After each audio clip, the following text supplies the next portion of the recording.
4 पे आ गया, उससे मतलब नहीं। महंगाई देखो ना, फिर भी महंगाई 2003 से की सिलेंडर आज 1200 में मिल रहा है। एक मिनट, पढ़े लिखे हो? महंगाई इधर अरे इधर आ जाए, महंगाई बोल रहा है इधर आ जाओ। पहले था 3000 रुपया तनख्वाह, अब 15,000 रुपया तनख्वाह पा रहा है, हैं? बताइए महंगाई, और अगर अपने बच्चों को अच्छी शिक्षा आपने देनी है, अच्छे संस्कार देने हैं, अच्छे से अच्छा बंदा हम दो हमारे दो पे आ गया, ये हम दो हमारे 10-11 पे क्यों है अब तक? और ना उनको शिक्षा देने योग्य ये रह गए, ना उनको एक एजुकेशन के ऊपर माध्यम में ले जाने लग रह गया, ना संस्कार देने में रह गए। क्या बन रहे हैं वो, उनका भविष्य क्या है ये बताओ।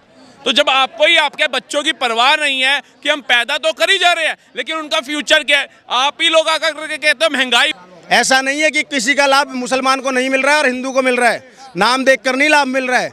हर योजना का लाभ हिंदू मुस्लिम बराबर ले रहे हैं, हिंदू मुस्लिम सिख ईसाई जैन पारसी सबको बराबर। अब ये जो कह रहे हैं ना, अब ये ना मोदी को जो किंग जॉन बना के रहोगे, भाई ऐसा कुछ नहीं है। नहीं कहा कि मोदी जी को किंग जॉन बनाओगे, हम तो कह रहे हैं मोदी जी जैसा नेता है अरे तो कि लोकतंत्र बचा हुआ है, और तुम जैसे लोग यहाँ चांदनी चौक में खड़े होकर बयानबाजियां कर रहे हो।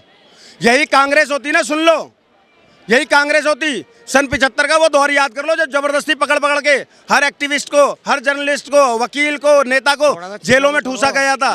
ये कांग्रेस की गुलामी से ग्रसित लोग हैं, ये उस गुलामी से निकल नहीं पा रहे हैं, और इसीलिए बस यहाँ पर सगुफे छोड़ते हैं। नहीं तो तानाशाही तो वो थी, तब इनको नहीं देखा, तानाशाही तो तब थी। बात डाल दी गई है ना, वो बात दूर से दूर भी पूरी नहीं होगी जो इनके दिमाग में बात डाल दी गई। कौन सी बात की बात कर रहे हो आप? जो भी अभी इन्होंने बात कौन सी है ये नहीं पता, जज ने क्या कहा ये नहीं पता। जो भी बात जो करेगा, जो इसे बड़ा बड़ा कोई जो का सत्तू दिला दो कह यार। रहे हैं कि जो बीजेपी है वो क्या कहते हैं, हिंदू मुस्लिम करके वोट लेती है, हिंदू हिंदू करती है। ये कह रहे हैं कि जो बीजेपी है वो सिर्फ हिंदू धर्म को लेकर वोट मांगती है, हिंदू मुस्लिम करके वोट मांगती है। और नहीं इनके पास। अपने अब से पहले की सरकारें जब मुस्लिम मुस्लिम करके वोट लेती थी तब क्यों मरे थे, आज क्यों शादी हो रही है। और दूसरी बात, ये भी झूठ बोलते हैं ये लोग। नरेंद्र मोदी सरकार की जितनी भी योजनाएं हैं सबका लाभ हिंदू मुस्लिम बराबर ले रहे हैं। ऐसा नहीं है कि किसी का लाभ मुसलमान को नहीं मिल रहा है और हिंदू को मिल रहा है, नाम देखकर नहीं लाभ मिल रहा है। हर योजना का लाभ हिंदू मुस्लिम बराबर ले रहे हैं, हिंदू मुस्लिम सिख ईसाई जैन पारसी सबको बराबर मिल रहा है, क्योंकि मोदी जी का तो स्लोगन ही है सबका साथ, सबका विकास, सबका विश्वास, सबका प्रयास, और इसी के तहत देश तरक्की करेगा। लेकिन इन लोगों के मन में, मैं फिर बोल रहा हूँ ना, कि वो कांग्रेस की जो गुलामी वाली मानसिकता है ना, गुलामी इतनी जल्दी नहीं निकलती लोगों से, तो वो उस चक्कर में बोल रहे हैं और हर बात में जो जा जे कर रहे हैं, समझ गए। वही कहानी है और कुछ नहीं है। नहीं तो इस देश में जो इमरान को मिल रहा है वो पंकज को भी मिल रहा है, जो सलमा को मिल रहा है वो सोनिया को भी मिल रहा है। कोई भेदभाव नहीं कर रही है सरकार, कोई भी भेदभाव नहीं कर रही है, लेकिन इन लोगों को सगुफे छोड़ने हैं, बस ये कहानी है। कल महबूबा मुफ्ती है, उन्होंने भी बोला था, कह रही थी कि बीजेपी वो मंगलसूत्र की बात करती है, कांग्रेस पे ये झूठे आरोप लगाते हैं कि कांग्रेस हिंदू मुस्लिम करती है। इसको लेके आप मैं बोल तो रहा हूँ, हिंदू मुसलमान कहाँ से हो रहा है? जब सारी योजनाओं के लाभ सबको मिल रहे हैं तो हिंदू मुसलमान कहाँ से हो रहा है, मुझे बताओ ना। दोनों को मिल रहा है तो फिर हिंदू राष्ट्र की मांग क्यों हो रही है? जब दोनों को बराबर मिल रहा है तो हिंदू राष्ट्र की मांग क्यों हो रही है? हिंदू राष्ट्र बहुत अच्छा प्रश्न किया भाई ने। वैसे तो एक सेकंड रुक जाओ, अब जवाब सुन लो। क्या हमने इस देश को खूनों से नहीं सेंचा है? क्या हमने खून नहीं दिया है? क्या टीपू सुल्तान को आप भूल गए? अब्दुल कलाम को भूल गए?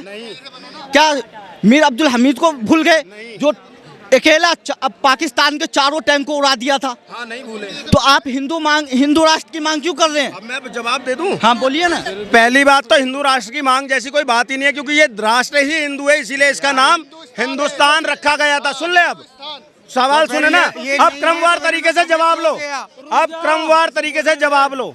इसीलिए इसका नाम हिंदुस्तान पड़ा, क्योंकि ये है ही हिंदू राष्ट्र, और हिंदू ही इतना सहिष्णु है, हिंदू ही इतना सहिष्णु है जो हर धर्म को अपने में समाहित करता है। कभी किसी को परेशानी नहीं होती। यहाँ तक कि जब पर्सिया से पारसियों को मार कर भगाया गया और पूरे विश्व में कहीं जगह नहीं मिली ना, तो ये हिंदुस्तान था, ये मेरा भारत देश था जिसने उनको भी शरण दी, और आज वो भारतीय नागरिक हैं, देशभक्ति में रहते हैं वो, समझ गए। और ये जिन भाई ने बोला ना कि मैं कलाम साहब को नहीं, कलाम साहब को हम मानते हैं, दिल से मानते हैं, वीर अब्दुल हमीद को मानते हैं, अशफाकुल्ला खां को मानते हैं, उस्ताद जाकिर हुसैन को मानते हैं, समझ गई मैडम, बिस्मिल्लाह खां को मानते हैं। लेकिन समस्या पता है कहाँ पर आती है मेरे भाई? अब ध्यान से सुनना, जब आप याकूब मेनन की मैयत में जाते हो, जब आप मुख्तार अंसारी की मैयत में जाते हो, जब आप बदायूं कांड वाले साजिद की मैयत में जाते हो, जब आप कसाब के लिए कोर्ट खुलवाते हो रात को 2:30 बजे, तब दिक्कत होती है। क्या तुम बताओ, इनके उसमें जाना सही था, उचित था? अगर मैं फिर बोल रहा हूँ, अगर आप कलाम बनोगे, अगर आप वीर अब्दुल हमीद बनोगे, अशफाकुल्ला खां बनोगे, बिस्मिल्लाह खां बनोगे, तो तुम्हारा दिल से स्वागत हमेशा था, हमेशा है और हमेशा रहेगा। लेकिन जितने भी कसाब होंगे, जितने भी अफजल होंगे, जितने भी याकूब मेनन होंगे, जितने भी साजिद होंगे, सब मारे जाएंगे। हम भी टीपू सुल्तान के नस्ल से हैं, हम भी मीर अब्दुल हमीद के नस्ल से हैं, हम भी टीपू सुल्तान के नस्ल से हैं, हम भी मीर अब्दुल हमीद के नस्ल से हैं। हमारे अंदर भी वो खून है, हमने भी खून दिया। अगर आपका देश है तो हम खून क्यों दें? क्यों दिए? हमारा भी है, आपका भी है। मैंने तुझे अभी बोला कि देश तेरा बराबर है। मैंने कब बोला तुझे कि बांटने वाली बात? मैंने तुझे कब अरे जवाब दिया तो तुझे हिंदू राष्ट्र की मांग हो ही नहीं रही, क्योंकि ये राष्ट्र ही हिंदू है। तुमने तब सवाल क्यों नहीं करा? एक सेकंड, तुमने तब सवाल क्यों नहीं करा? पाकिस्तान क्यों मुस्लिम राष्ट्र है? बांग्लादेश क्यों मुस्लिम राष्ट्र है? पाकिस्तान तो मुझे अच्छा, हिंदू राष्ट्र से दिक्कत मुस्लिम क्या है? कंट्रीज बन गई, तब क्यों नहीं बोला? उनसे हमें मतलब नहीं है ना, हम इस देश के उससे मतलब नहीं है। लेकिन अभी फिलीपींस में हमास के साथ में ये खड़े नजर आते हैं। आपको दिक्कत है, आपको हिंदू राष्ट्र से दिक्कत क्यों है आपको? हिंदू राष्ट्र से दिक्कत है ऐसे नहीं, आपको दिक्कत है, इतनी मुस्लिम कंट्री है, हमारा भी एक हिंदू कंट्री होना चाहिए। हम भी खून दिए भैया, हिंदू राष्ट्र से दिक्कत क्या है? हिंदू राष्ट्र से दिक्कत क्या है? हम भी खून दिए हैं, हमारा भी जान गया इसमें, हमारा भी देश है, तुम्हारा भी देश है, सभी का देश है। तो कंट्री क्यों नहीं मांगा? तो बताओ, पाकिस्तान क्यों बना? फिर साथ में रहना चाहिए था। तो फिर क्यों बोल रहे हो हिंदू राष्ट्र होना चाहिए? धर्म के नाम पर एक पूरा देश गया, वहां से हिंदू मार मार कर भगा दिए गए, तब इन्होंने क्यों नहीं प्रश्न किया? हम तो आज भी कह रहे हैं कि तुम कलाम साहब बन के रहो, तुम्हारा सम्मान है।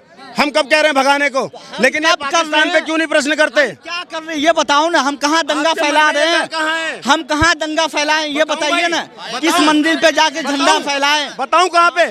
जिस सीए से किसी की नागरिकता नहीं जाने वाली थी, किसी की भी, और अभी तक गई भी नहीं। 2020 में मेरी दिल्ली जला दी थी ताहिर हुसैन ने, यहीं क्या नहीं था? यूसीसी उत्तराखंड में लागू हुआ, हल्द्वानी के अंदर में थाना फूंक दिया, क्या था ये? बताओ जवाब। अभी बदायूं के अंदर में, अभी अरे एक सेकंड, अभी बदायूं के अंदर में 6 साल का और 13 साल के बच्चे का क्या दोस्त था, उसको मारा गया और उसका खून भी पिया उसने। क्यों? हिंदू और उसकी मैयत में 30,000 लोग शामिल हुए, क्यों? पत्थरबाजी हुई, उस पे क्या बोलोगे? क्या बोलोगे? हिंदू बताओ, कोई मारता क्या? कोई हिंदू मारता तुम्हारे किसी त्योहार पे पत्थर मारता है? कोई ना मस्जिद पे झंडा फैलाया गया, कहीं पे कहाँ फैलाया गया? एक मिनट, दिखाओ, फैलाया गया यार। दिखाओ कहाँ फैलाया गया है? सर, मुद्दे पे आते हैं सर। दिखाओ तो सही। सर, एक मिनट, मुद्दे पे आते हैं सर। क्या मोदी जी की योजनाओं का मोदी जी की योजनाओं का लाभ एक ही समुदाय को हुआ है, सभी समुदाय को नहीं हुआ है? क्या कहेंगे आप इसको लेकर? मोदी जी की जो योजनाएं हैं उनको लेकर सभी समुदाय को जो फायदा हुआ है, या फिर सिर्फ एक ही धर्म को लेकर हुआ है? आप इस पे क्या? देखिए, सब ठीक है, अपना सोच और विचार को बदले, कोई भी सरकार बने, न हिंदू हो न मुस्लिम हो, सबको एक तरह रखे, पूरा देश सबका है, बस बात ही खत्म। कोई भी सरकार बने। मैं योजनाओं की बात कर रही हूँ कि एक ही समुदाय को फायदा हुआ है, सबको हुआ है, सारे धर्म को लेके हुआ है, हिंदू हो, मुस्लिम हो, सिख हो, ईसाई हो, कोई भी। क्या चीज में फायदा हुआ हमें ये बताइए ना, क्या चीज में हुआ है बताइए ना। उज्ज्वला योजना में क्या तुम लोगों को नहीं मिला है? सिर्फ हिंदुओं को मिला है, मुस्लिमों को नहीं मिला मैं है? बहुत कुछ, एक मिनट रुक जा। सर क्या नाम है? मेरा नाम अनुराग सिंह है। एक मिनट, भाई से बात हो रही है, एक मिनट अंकल, आप इधर आ जाओ। किस में क्या कह रहे थे? फायदा के बारे में कह रहे थे। मैं बहुत कुछ बता दूंगा जिसमें देश को फायदा हुआ है। तुम बता दो किस चीज में देश का फायदा नहीं हुआ है। अगर क्वेश्चन बताइए किसी को फायदा हुआ है? अगर क्वेश्चन उठा रहे हो अरे सर, क्या? Sir please. भाई पहला फायदा तो ये हो गया है कि हम लोग 11वें नंबर पे थे जीडीपी के मामले में, 4थे नंबर पे आ गए। पहला फायदा सुन लो, आयुष्मान योजना, फ्री राशन, उज्ज्वला योजना के तहत सिलेंडर, और सुनो अरे सुनो यार, मिर्ची क्यों लग रही है? अरे यार, उसके अब बाद ये सारी चीजें आ गई ना। अब आगे का जो प्रधानमंत्री लाएगा वो भी ले लेंगे, कोई मना थोड़े कर रहे हैं हम। 11 से 4 पे आ गया, उससे मतलब नहीं। महंगाई देखो ना, फिर भी महंगाई 2003 से की सिलेंडर आज 1200 में मिल रहा है। एक मिनट, पढ़े लिखे हो? महंगाई इधर आ अरे जाओ। एक मिनट इधर आ जाओ, महंगाई बोल रहा है, इधर आ जाओ। पहले था 3,000 रुपया तनख्वाह, अब 15,000 रुपया तनख्वाह पा रहा है। सर कह रहे हैं कि 15,000 रुपए, पहले 3,000 रुपए तनख्वाह थी, 15,000 हो गई, ये कहाँ है महंगाई? इनको फायदा 2004 वाली चाहिए, 90s वाला तुम्हें चाहिए फायदा? वो तो बात की बात है, पढ़े लिखे हैं, मोबाइल है, डेटा होगा ना भाई। सर्च मान लो 1 जनवरी 2014 में कांग्रेस की सरकार थी, सिलेंडर का रेट कितना था? 1241 रुपए। सीधा गूगल बता रहा है। 1 मिनट भाई यार, सुन तो लो, पहले ही मिर्ची लग जाती है। 1 मिनट रुक जाओ। उसके बाद सर्च कर लो। अब आते हैं अंकल की बात पे। अंकल की बात भी सही है। एक बात बताओ, जो मेरी प्रॉपर्टी पहले 2014 में 20 लाख थी, आज के डेट में 2 करोड़ है, तो 10 गुना सीधा बढ़ गई मेरे प्रॉपर्टी की रेट। और महंगाई 2 गुना हुआ तो इतनी वो हो रही है तुम्हें। सर कह रहे हैं कि 10 साल में महंगाई और बेरोजगारी बहुत बढ़ गई है, क्या कहेंगे आप? क्या नहीं है, मैं कह रहा हूँ जवाब ही नहीं है इनके पास। ये निकल लेंगे। कह रहे हैं कि 10 साल में महंगाई और बेरोजगारी चरम सीमा पर है। मैडम एक बताइए, महंगाई और अगर अपने बच्चों को अच्छी शिक्षा आपने देनी है, अच्छे संस्कार देने हैं, अच्छे से अच्छा बंदा हम दो हमारे 2 पे आ गया। ये हम दो हमारे 10-11 पे क्यों है अब तक? और ना उनको शिक्षा देने योग्य ये रह गए, ना उनको एक एजुकेशन के ऊपर माध्यम में ले जाने लग रह गया, ना संस्कार देने में रह गए। क्या बन रहे हैं वो? उनका भविष्य क्या है ये बताओ। तो जब आपको ही आपके बच्चों की परवाह नहीं है कि हम पैदा तो कर ही जा रहे हैं, लेकिन उनका फ्यूचर क्या है? आप ही लोग आकर करके कहते हो महंगाई बहुत है, महंगाई बहुत है, महंगाई बहुत है। अगर महंगाई है तो आप जब खुद मियाँ भी सक्षम नहीं हो पलने के लिए, तो ये 10-10, 12-12 बच्चे क्यों कर रहे हो? रोक दो उनका तो बेचारों का जीवन खराब मत करो। जो सृष्टि के नियम से एक बच्चा आ रहा है, कम से कम उसका भविष्य तो खराब मत करो। वो बेचारा क्या सोच के आएगा और जीवन भर क्या सोचेगा कि किस घटिया इंसान के घर में पैदा हो गया।